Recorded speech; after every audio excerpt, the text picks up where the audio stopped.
Good morning. Happy Friday. We all made it to the end of the week. Woohoo! And I hope your week has been good, the first week at Mount Hood. And again, if there's anything I can do to make your week better, of course, let me know. Monday at 1:10 p.m., there'll be quite a few things due. I just want to go through the list once more so that you know. You will turn in the 8 bottles lab when you come into class. The introduce yourself lab, quote unquote, will be due. That shouldn't be too crazy, but make sure you turn that in. Problem set number 1, which you should self-correct, will be due at the time when you first walk in. And then the first thing we'll do is we'll start taking this seminar self-quiz. So don't be late to class, all right? Because you'll miss out on time to work on that, stuff like that. We will go over the seminar self-quiz though, and I want you to ask questions during that time. And then after that, we'll take that actual quiz number 1. And you can look at examples of sample quizzes online and in the companion, so you should be good to go. Finally, make sure that you bring a printed copy of the density lab. That'll be the lab we'll do after the quizzes. Should be pretty chill. Your calculator will be your good friend on Monday, so bring that along. I didn't put that down there. Any questions on that, guys? Outstanding. All right, so at the end of Wednesday, I showed the Indiana Jones clip about density. Density is really important. It's a property of matter. It doesn't matter how much of the material you have. So you could have like a handful, or you could have a truckload full, and the density should be the same. So let's say that we have this piece of copper here, and we're going to see on Monday, it's easy to get the mass. You put it on what's called a scale. We'll use these scales on Monday. And our piece of copper has a mass of 57.54 grams. And this is a nice rectangular piece of copper. So it has a length, a width, and a thickness or a height. And length, width, and height are the 3 dimensions for a 3-dimensional object. So if you want to find the volume, length times width times height, or thickness in this case, would be the way to do it. So we can use this information to calculate the density. Now, density usually has units of grams per centimeter cubed, especially if it's a solid. Sometimes the density will be in grams per milliliter, and either way is great, whatever you want. So if you look at these units here, we have centimeters for the length, centimeters for the width, but the thickness is in millimeters. So a centimeter cubed is literally nothing more than a centimeter times centimeter times centimeter. So if we would translate these millimeters into centimeters, then we could multiply them together to get the volume, and mass, this number divided by the volume, will give you the density. So let's do it. So again, first thing, got to get everything in the right kind of units. Millimeters have to be converted to centimeters. And there are 10 millimeters per centimeter. And again, you can see how the millimeters cancel. So that would be 0.095 centimeters. The volume then will be centimeters times centimeters times centimeters. That literally is what a centimeter cubed is. So when you multiply them all together, your calculator gives you this number. We're going to talk a little bit about significant figures, though. That would be the best number. Don't worry if this doesn't make sense to you, but after today or so, it should make more sense why we're doing it. But anyway, length times width times thickness will give you the volume. And then finally, the density will be the mass, which was given to us at the top, divided by our volume, 9.0 grams per centimeter cubed. And again, I'll talk about why we're taking these numbers and turning them into these numbers here in a little bit. Questions? This is a problem that's kind of cool.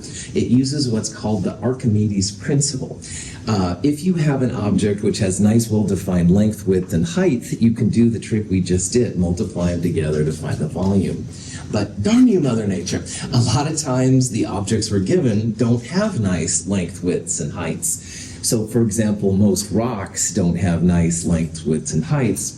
So at first it seems kind of frustrating. However, there's a process called the Archimedes principle, or the displacement method, which can be used. And if you look at these pictures, the left-hand side shows a graduated cylinder with water, and the right side shows the same amount of water but with the metal.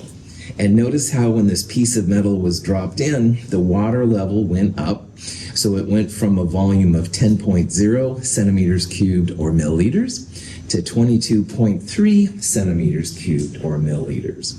And if the piece of metal had that much mass, we can use this information to first find the density, and then we can find what the identity of the metal is as well.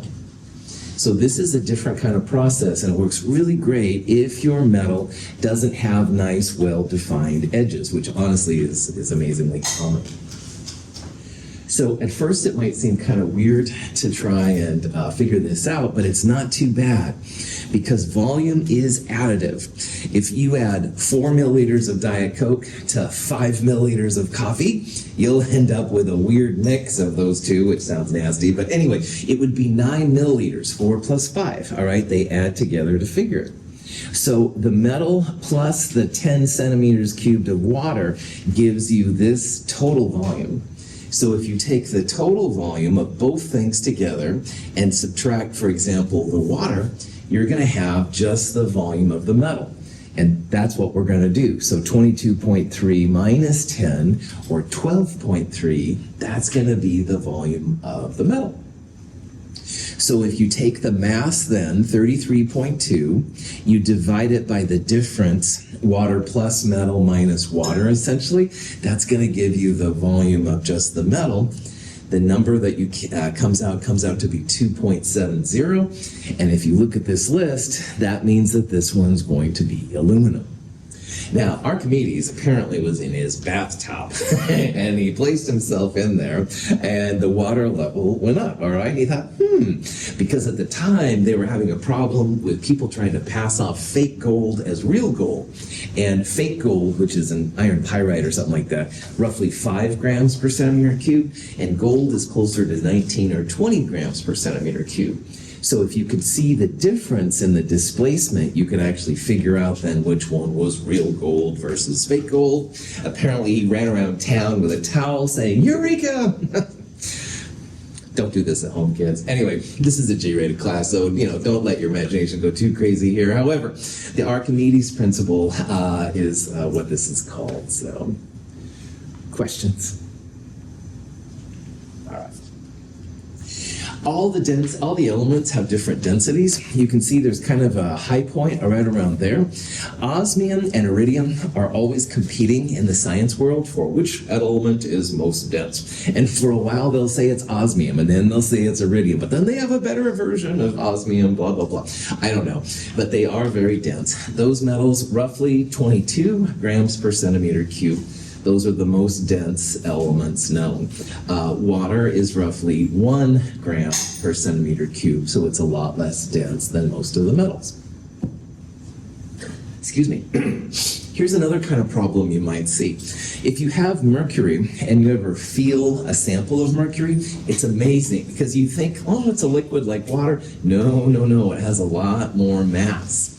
So let's say you had a sample of mercury, 95 milliliters of mercury, and you wanted to know like how much mass was inside it.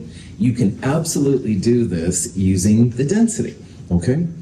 And problems like this, all right, use what's called dimensional analysis or the factor label system. And we talked about this on Monday during the lab, but basically it just means you're converting from one kind of unit into the other unit. So in this problem, you can see we're starting with milliliters, and a milliliter and a centimeter cubed are the same. So centimeters cubed of mercury times grams per centimeter cubed, the centimeters cubed will cancel out, and you'll have just grams. And again, most problems in chemistry, this is how they roll. So your starting unit will cancel out, you'll have another unit left over, and you'll be good to go. Also, eventually, we're going to turn the mass in grams into pounds, all right? Just to see what it would be like if you're into the American units.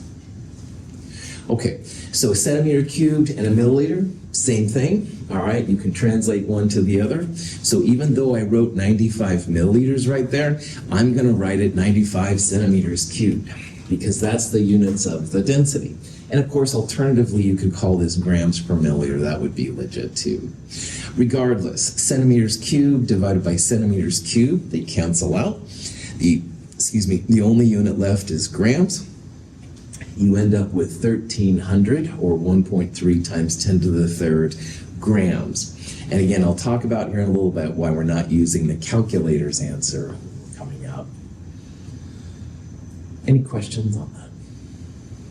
Cool. If you're curious how many pounds that would be, you can absolutely do that. 454 grams is a pound on the Earth anyway, so the grams cancel out. Pounds are the only thing left. It would have a mass of about 2.9 pounds, or a weight of 2.9 pounds. Again, most of our chemistry is going to be this way. Starting unit, you want to have it cancel out. Your new unit is the only thing left over. Cool. All right. So I'm sure you're all dying to know why we're not using the calculator's values, all right? And this is something that is part of all science, but in chemistry, it's so important because anytime you do more than just count things, you have to think about the uncertainty. So let's say that you had 100 pennies, all right? You could absolutely count them, go 1, 2, 3, 4, 5, and you'd have a very accurate thing as long as you were paying attention, all right? However, most of the time in chemistry, we use like balances for mass, or we're recording the volume on a graduated cylinder, or we have some kind of electronics that measure time, et cetera, et cetera. And believe it or not, if you use anything but counting, all right, you're going to run into some uncertainty. And this sounds weird because to me, electronics are so important, but we will see on Monday when we record the mass that those mass balances go up and down a little bit, little uncertainty. So uncertainty becomes kind of the default thing we have to think about as experimental scientists. So as uncertainty begins to creep in, we have to think about two things. First of all, we need to think about the accuracy. Are we even close to the actual value, or are we way off, okay? But the other thing that we have a little bit more control over usually is the precision, which is how close the measurements are to each other, how repeatable, all right? Precision comes from lots of different factors, but one of them is just paying attention, all right? If you pay attention and your stuff is good, hopefully your precision will be higher. But we're going to see here in a little bit that just because you have high precision, it doesn't always mean that you have high accuracy. Now, in order to control these weird things, the precision and the accuracy and the uncertainty, we're going to start talking about significant figures, which I'll abbreviate sig figs. And significant figures are just the maximum number of values that we can report using the equipment that we have. So again, if you count, you can get really exact values as long as it's not huge numbers. But we don't count specific things, so that's why these sig fig rules start popping in. Okay, so let's look at some examples of how this plays out. And first of all, I'm going to have an example here of a dartboard, all right? And let's pretend that the accuracy, which is what you want, the accuracy would be to get your darts right in that blue dot right there, okay? And in darts, you often have 3 darts to throw. So let's say that you decide to do an experiment and you go with your friends to the local root beer bar. I don't know who's 21 and not. I'd be the worst bartender ever, so I'm just going to say root beer, whatever. Just say no kids. But anyway, you go to the root beer bar, and your friends say, hey, all right, let's do this dart thing, man. So you start throwing the darts, and yeah, no problem. You're a good dart player. Bam. All 3 darts right in the middle. That would be very accurate. Your throw is incredibly good. Also, notice that all 3 of them are very close to each other. So that would be high precision. Your values are really close to each other. So this is as good as it gets in science, all right? You've got 3 values that are very accurate. You have 3 values which are really close to each other, which are really precise, high accuracy, and high precision. So your friends say, well done, yeah, here's our root beer. So start feeling that sugar rush and stuff going on a little bit. Says, okay, yeah, no, do it again. Yeah, you're like, okay, yeah, no problem. So you throw the darts again, but oh, you're starting to shake a little bit, man. You got the sugar thing going on. So anyway, you throw the darts. A little jittery there. You're not quite in the blue part anymore, but at least your three values were really close to each other. All right. So this is an example of where you're not super accurate, all right? You're kind of throwing quite a ways from where you want to be. However, you had enough control that your three values were close. This would be high precision, but not accurate. So your friends say, hey, don't worry about it. You just need another root beer. So go. You have another sugar high and stuff. And you thought, okay, I'm going to do this, man. So you throw the darts and, now the sugar is really taking over your blood system and stuff. You can't hardly hit the side of a barn anymore. So now you're not accurate at all. You're not in the blue part. But now you're not precise either. You need to take an Uber home or something like that, I think, at this point. So this is totally silly, all right? But it's a real-world example of what we run into in class. And by the way, don't stand next to the dartboard when people are throwing darts. Scientists ideally want high accuracy, i.e. values where they should be in the middle or wherever, but you also want to have high precision. You want to have the control over the dart or the measurement in order to get a repeatable value. So that's why this would be the least desirable, all right? The second one would be better because at least you had values that were close to each other, and of course, ideally, you'd have them all together. Now, this dartboard is silly, and I apologize. So let's look at another example with actual scientific relevancy, if you will. We'll have 3 dispensers of volume, and let's say that they're all supposed to give out 296 milliliters of liquid. And this person did several trials, which you need for precision. So if you look at this first one and stuff here, the first one, 283, 284, 283, 284, 284. So they were all 283, 284. That means that those values are very close to each other. That would be a high precision. All right, the values are close. But wow, if it was supposed to give out 296, this is horrible. All right, it's much less than 296. So this would be an example of high precision, but very poor accuracy.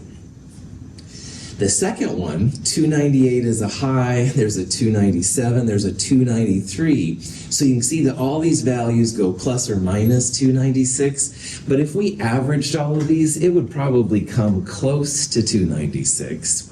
So number 2 would be an example that's more accurate than the last one because at least it was in the ballpark of 296, but the precision is all over the place. Like you have a low of 293, there's a 298, so the plus or minus of those experiments is not very admirable.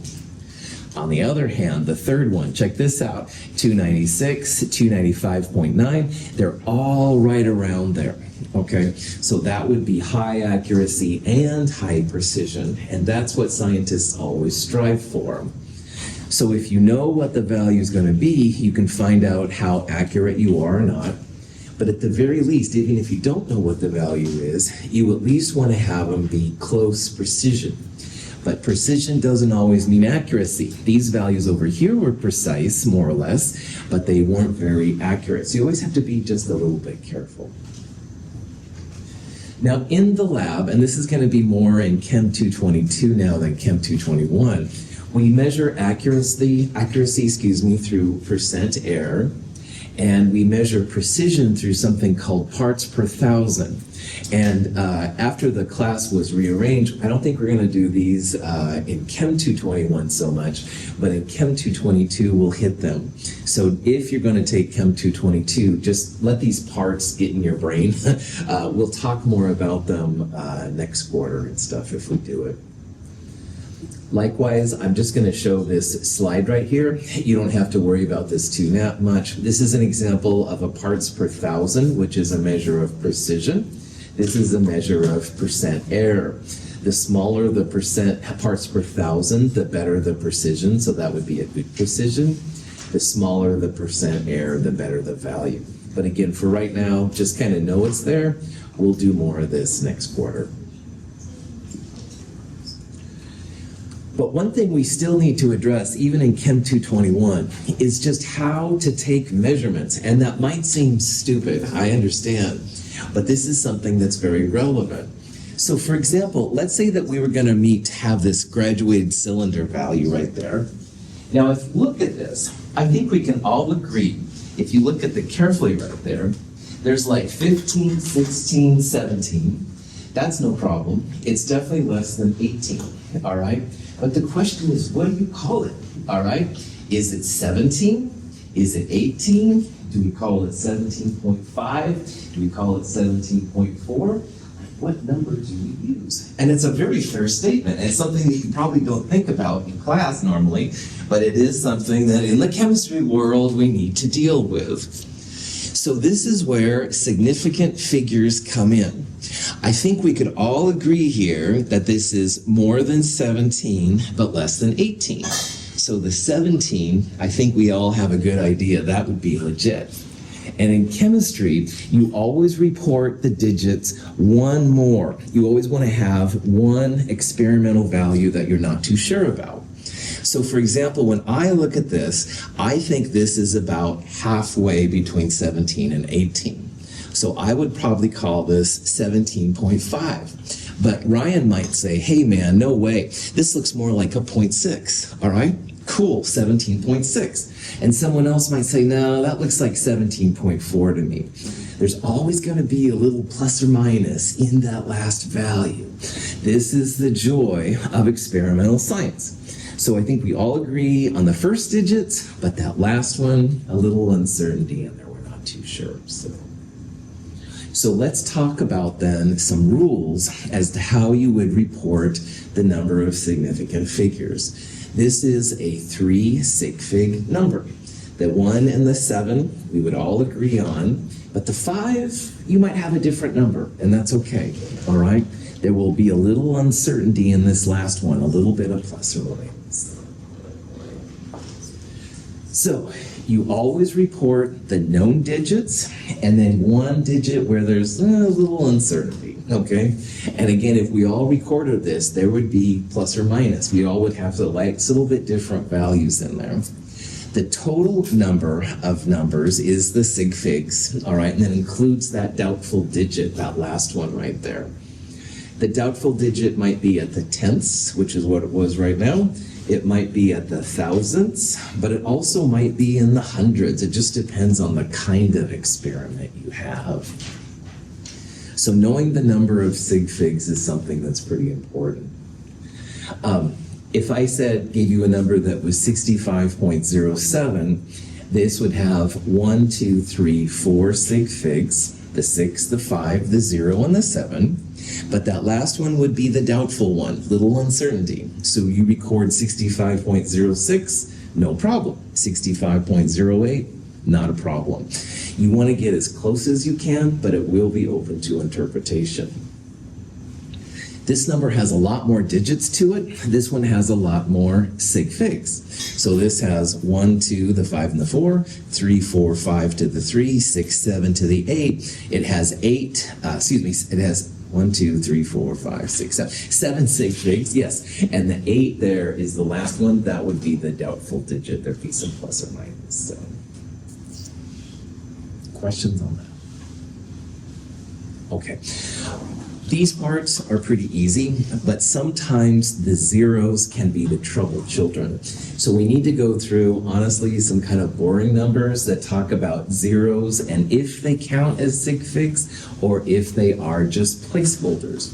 Because if you had dollar bills, of course, it's a lot better to have $100 bills than $10 bills. You need that power of 10 to kind of tell you where you are on the number line. So sometimes zeros will count and sometimes they won't. If the zeros are between non-zero numbers, they always count. So 69.08, that 0 counts. That would be 4 sig figs, and that last 8 is the doubtful digit. If the zeros are before non-zero numbers, they're always placeholders. So these zeros right here just tell you where the 8 starts. It's not 89, it's not 8.9, it's 0.0089. So that would be 2 sig figs. And notice that if you wrote that in scientific notation, it would be 8.9 times 10 to the minus 3. A scientific notation can be your friend. If you don't need those zeros, which we don't here, they are not going to be sig figs.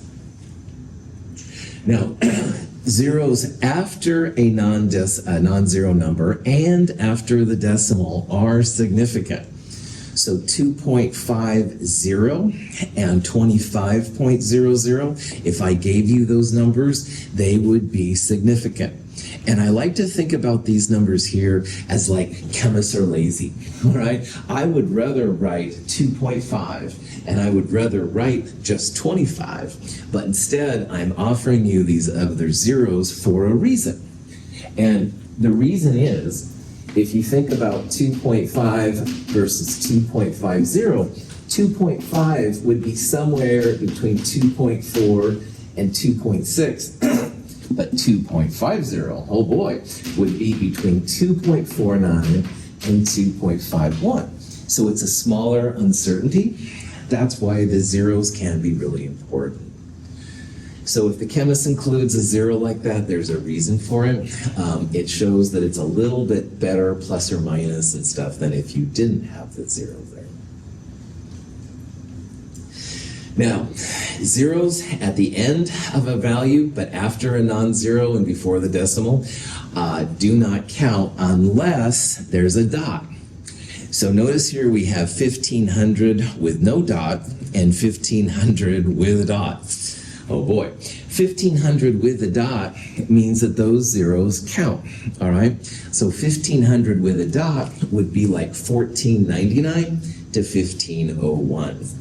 But 1500 without a dot there means the plus or minus is at the 5. So that would be 1400 to 1600.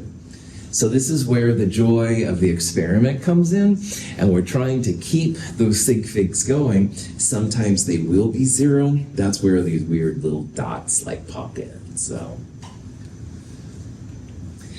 And then finally, there's also some things which are called conversions. So for example, 60 seconds per 1 minute looks like a 1 sig fig number because, oh, there's no dot, but this is considered exactly. There's always going to be 60 seconds in 1 minute. And all the metrics are this way too. There's always 10 millimeters in 1 centimeter, stuff like that. So these things don't have sig figs. I hope you see that these are not hard, but they do require some practice. If you haven't seen these things before, spend a little time just looking over them. And there's handouts and concept guides and all kinds of stuff. But they will come back to us a lot, all the way through Chem 223. Honestly, it's not the most exciting topic in the world. I'm really sorry. I don't have good jokes or anything for it. But of course, because it's experimental-based science, it's important. Any questions so far? So, here's a question. We have 4 numbers, and this thing says all of them have the same number of sig figs, true or false, all right? And this is a good kind of question to think. Now, 1000, if it didn't have the dot, would be literally a 1 sig fig number. But notice, of course, that it's got the dot. That means that all of those zeros are significant. So this number would have a precision somewhere between 999 and 1001, which is probably pretty good. So this is a 4 sig fig number. 9.730 has a 0 at the end. I wouldn't write that 0 unless there was a meaning for it, all right? Unless there was a reason it was there. So if you have a 0 at the end of non-zeros and after the decimal, they are legit. That's a 4 sig fig number too. The next 2 numbers, you can help yourself sometimes by putting it in scientific notation. So for example, if you put this number, it would be 4.270 times 10 to the minus 3. But notice the initial 3s aren't really necessary. They are what I would consider to be placeholders. So they don't participate in the sig fig part, only these numbers do. And this 0 is like that 0. There's a reason why it's there. I didn't put other zeros over there, so there must be a reason why the scientists put it there. 4 sig figs. And the last one here, these zeros are also placeholders. Like in scientific notation, you move it over to the left, 2.998 times 10 to the 5th. Those zeros disappear. That's another 4 sig fig value. So all of these are 4 sig fig values, and they look different, but if you can kind of see this and stuff, it'll just make your life a lot easier to get through. So, any questions? Now, we talked about scientific notation on Monday, but again, it's really important because the zeros which aren't important will go away. In a scientific notation number, only the sig figs will stick around. So 215, as we talked about, will be 2.15 times 10 to the second. All of these zeros disappear as you write it in scientific notation. These zeros are what I would call placeholders. They just tell you where the number starts on the thing, and they are not important for the actual sig figs. There's handouts for this. Make sure that you know on your calculator how to go from regular notation to scientific notation and back and forth. It'll make it really cool. Don't make me count your zeros. All right. If you gave me an answer like this, there would be a little bit of a penalty because I don't want to count your zeros. Scientific notation is the way to go in science. All right. Any questions? Okay. Sometimes when you calculate values, you're going to have to round numbers off because of the sig figs. And this is another thing that kind of happens. So if you have an answer and you know how many digits you need, and you need to round off, you almost always want to look at the first digit to be dropped. So if the first digit that you drop in an answer is between 0 and 4, you just leave it alone, kill all the unneeded numbers, and you're good to go. But if that first digit is between 5 and 9, round up. So examples of this, 2.4271. If we wanted to round this to 2 sig figs, the 2 and the 4 would stay. We'd cut it off after the 4. So this 2 would be the first digit to be dropped. And that is between 0 and 4. So we'll get rid of the 2, 7, and 1, and we would call it just 2.4. 4.5816 to 2 sig figs, though, we would keep the 4 and the 5. We'll cut it off after the 5. 8 is between 5 and 9. So that means we're going to raise that 5 up by 1. We would call this 4.6. So if you cut, make sure you look at the first number you cut off. Between 5 and 9, round up. 0 and 4, leave it alone. So this is a question that relates to that. Here's a value, 0.0030350, and we want to round it up to 3 sig figs. So we have to think about again if the zeros count or not. The 0, 0, 0 in front, those are placeholders, all right? They tell you where the number starts. It starts right there with the 3. So in scientific notation, this would be 3.0350, whatever, times 10 to the minus 3. Those initial zeros go away. They don't count. We don't have to worry about them. So to 3 sig figs then, we would count the 3, the 0, and the 3. We'd cut it off after the 3. But the first digit to be dropped is 5. And numbers between 5 and 9, you would round up. So that last 3 would become a 4. So this number would be 0.00304 if it was rounded to 3 sig figs. Take that last 3, pump it up 1.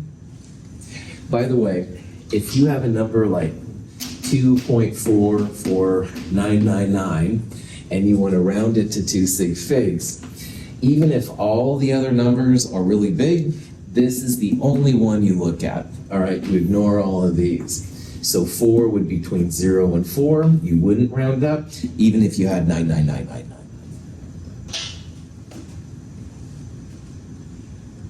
Questions? Yes. When we're converting between temperatures, are those numbers exact or do we count for sig figs? We will talk about that in just a second. So that's an excellent question. Hang tight real fast. Yeah, we'll come back to that. Okay, so yeah, all right, rounding, sig figs, blah, blah, blah. Let's do something practical like temperature. So first though, we're gonna do multiplying and dividing. Now, the good news here is that more than 90% of chemistry is multiplying and dividing. And when you're doing sig figs, when you're multiplying and dividing, the answer cannot have more sig figs than what you put in. So as an example of this, 278 divided by 11.70. 3 sig figs on top, 4 sig figs on the bottom. So the answer, 23.760, blah, blah, blah, blah, blah. We have to round the answer to 3 sig figs. So that means the 2, the 3, and the 7 are the first 3 sigs. We'll cut it off after the 7, but we do look at the first digit drop. 6 is between 5 and 9. 23.8 would be the answer, all right? 3 sig figs divided by 4 sig figs, you're gonna get 3 sig figs. Smaller sig figs goes forward in the answer. Now, people usually do pretty well on this, which is really cool. And again, that's more than 90% of chemistry. But oh, I liked your question on temperature, because temperature, Kelvin and Celsius, adding and subtracting. So when you add and subtract, it's not about the total sig figs, all right? It's not like 3 versus 4, 3 versus 4 sig figs to figure the answer. But what you do is you look at what's called the largest doubtful digit. So let's take 3.18 liters and add it to 0.01315 liters. Now in your calculator, you're going to get 3.19315. But the problem with this measurement from a chemist's perspective is we have no confidence in what these numbers are. If they happen to be 0, all right, then this would be great. But all the other 998 or so combinations would result in different numbers. So when you add and subtract, and temperature is a big time player in this, you want to cut it off at the largest doubtful digit. So 8 is the doubtful digit of the first number, and 5 is the uncertain or doubtful digit of the second number. This is like a bigger position. So we're going to cut this off right there. So we're going to have 3.19. We're going to cut it off at the hundredths, 315. This is between 0 and 4, so we just leave it alone, 3.19. Now, going back to your temperature, which was a really cool question. Let's say we had 20 Celsius, and we wanted to convert it to Kelvin. Well, on Wednesday, I said, oh yeah, no problem. 273.15 is the way to convert from Celsius to Kelvin. So in your calculator then, you'd get 293.15, but here's where temperature gets to be really strange. If the value you are given stops at the tenths part, you don't know like what the hundredths part is. So for these kind of calculations then, you would cut it off at the larger doubtful digit, which in this case is a tenth. So 293.15, we're going to cut off after the 1. This is a 5, so round up. So the very best answer here, 293.2 Kelvin. And this is the one time where adding and subtracting is really important in chemistry. Again, most of the time, multiplying and dividing is big, but wow, when it comes to temperature, it gets really strange. If you only had 20 exact, you would call it 293. But if it's 20.0, then you should count it off at the tenths. Excellent question. Other questions? Okay, so punchline, multiplying and dividing, smallest number of sig figs goes forward.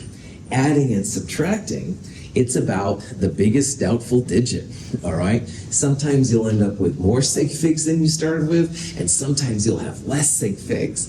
Adding and subtracting can be a little weird, but it's a different process, all right? And that's what's going to be really important as we go on.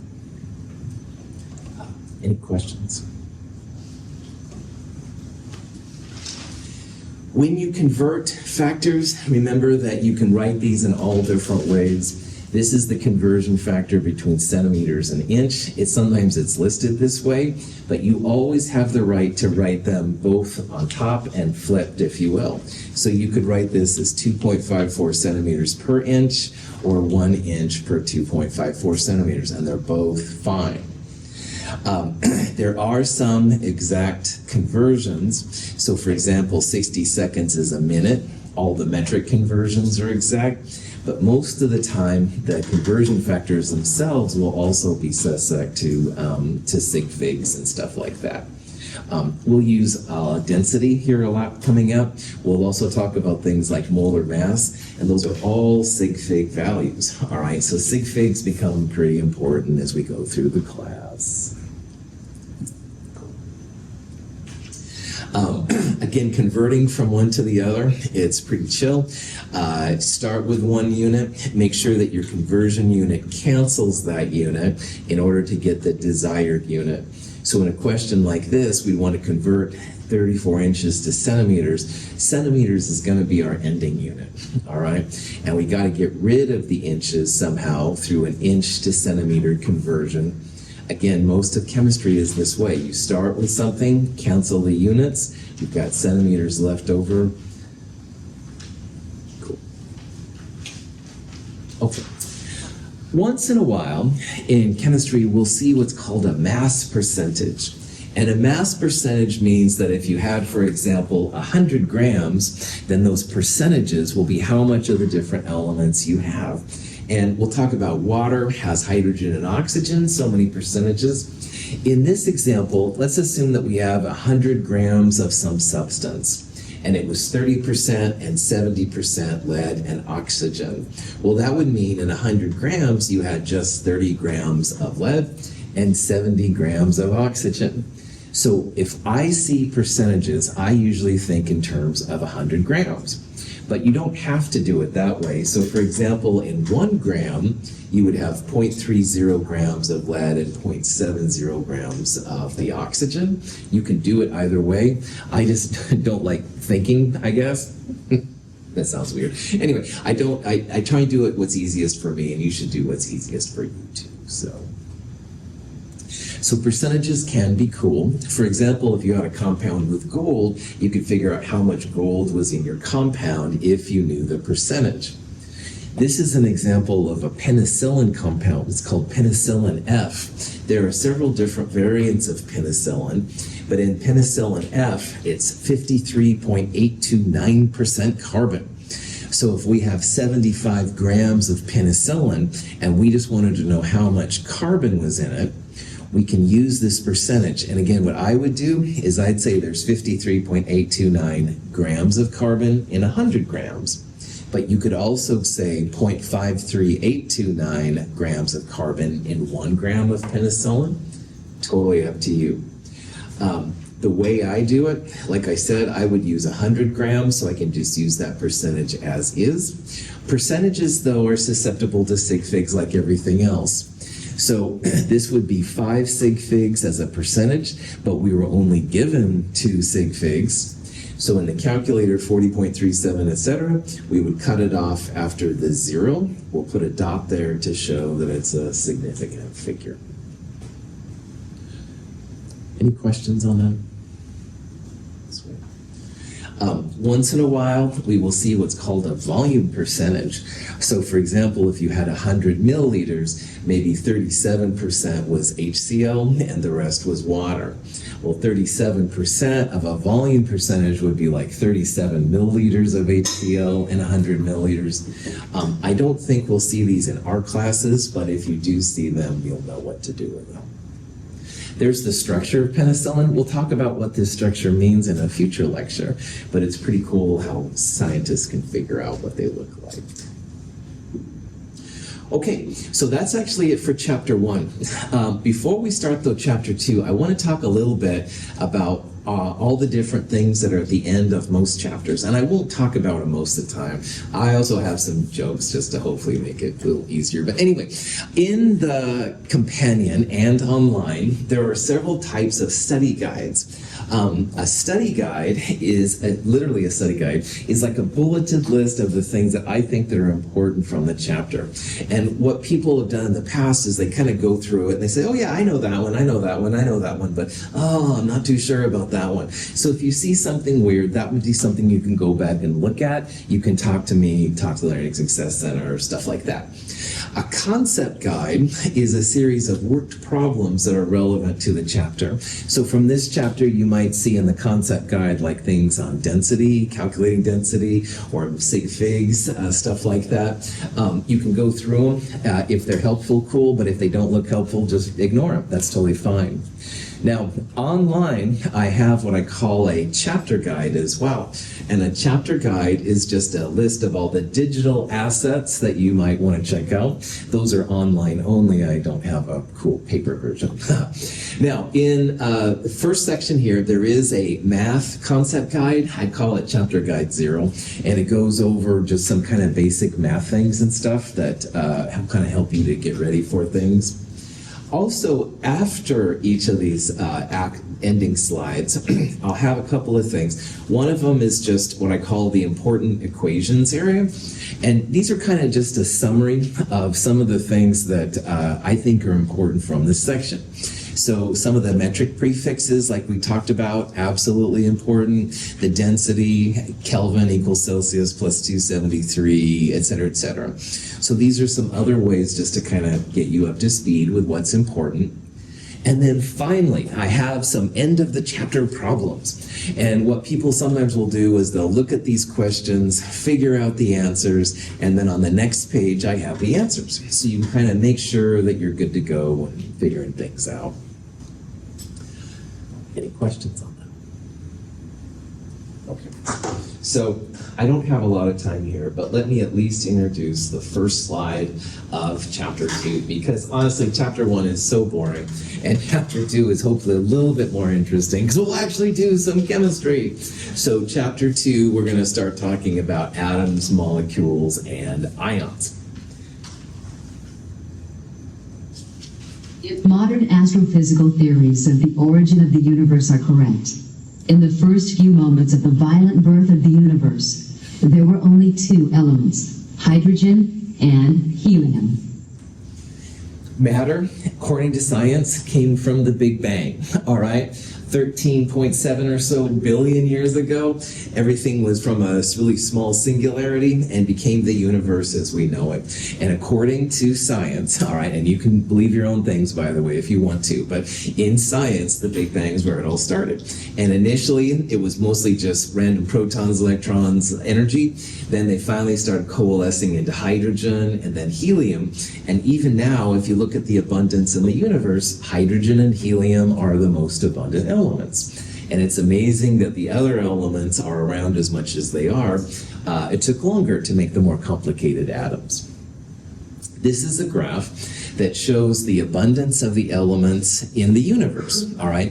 It's a logarithmic graph, so it's really weird, but anyway, you can see how hydrogen and helium, these two, are by far the most abundant. And then there's kind of a gap, but carbon and oxygen are actually pretty relevant. Iron is actually pretty abundant, and we'll talk in Chem 222 why iron kind of sticks out above most of the other elements. Now, on the Earth itself, in the crust, silicon and oxygen are the most abundant. All the silicates are basically dirt, and there's, of course, a lot of dirt around. And in the atmosphere of the Earth, nitrogen is actually number one, and the oxygen which we're breathing is number two. It's roughly 80% nitrogen and roughly 20% oxygen. And chemists didn't always understand what was going on, but one really cool thing is that this guy, Democritus, who again, super old, ancient Greece, he was a contemporary of Plato. He actually came out with the idea that perhaps the universe has not only the void, the emptiness, but then also atoms. At the time it was atomos, but he then was the one that actually got the idea for the atom, the smallest piece. And he thought about, if we have a piece of gold, we can cut the gold in half. And then that half of gold you can cut into two smaller pieces. And cut. But you'll get down to some small piece. And if you cut that apart, it won't be gold any longer. And that was the atomos, or the atom. And oh man, if only his ideas would have went forward, that would have been so cool. But at the time, Plato and Aristotle, they were fire, air, water, and earth kind of things. And apparently Democritus came from a part that wasn't respected as much. Plato and Aristotle were from a place that was like Harvard, and this guy was probably from Mount Hood Community College or something. But anyway, they did take him as seriously, unfortunately, and so we had to wait then several thousand years to get into modern chemistry. Okay, I think that's enough for today. Thank you for being here. I will see you on Monday. Have a wonderful weekend.